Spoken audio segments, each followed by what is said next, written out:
Nah, ini dia teman-teman, mobil Brio tahun 2017, pajak bulan 8, BK 1120 PZ ya. Nah, kali ini mobil ini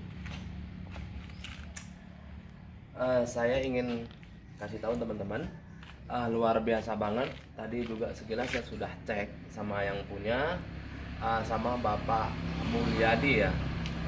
Dia luar biasa banget.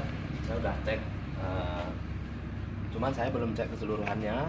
Tapi kali ini kita akan cek keseluruhan mobil ini, apakah mobil ini cantik atau tidak cantik lagi, itu layak atau tidak layaknya untuk pemakaian bagi teman-teman yang ingin mencari mobil Brio yang berkualitas. Nah, kali ini teman-teman, saya ingin kasih tahu teman-teman, memang untuk tahun 2017 mobil ini biasa pada umumnya mobil ini selalu masih menggunakan pelak aslinya. Nah, kali ini mobil ini sudah diganti dengan pelak yang racing ya.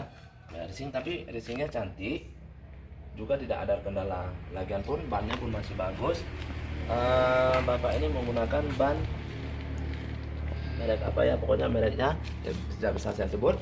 Nah, juga sampai di bagian belakang, ban belakang juga masih bagus.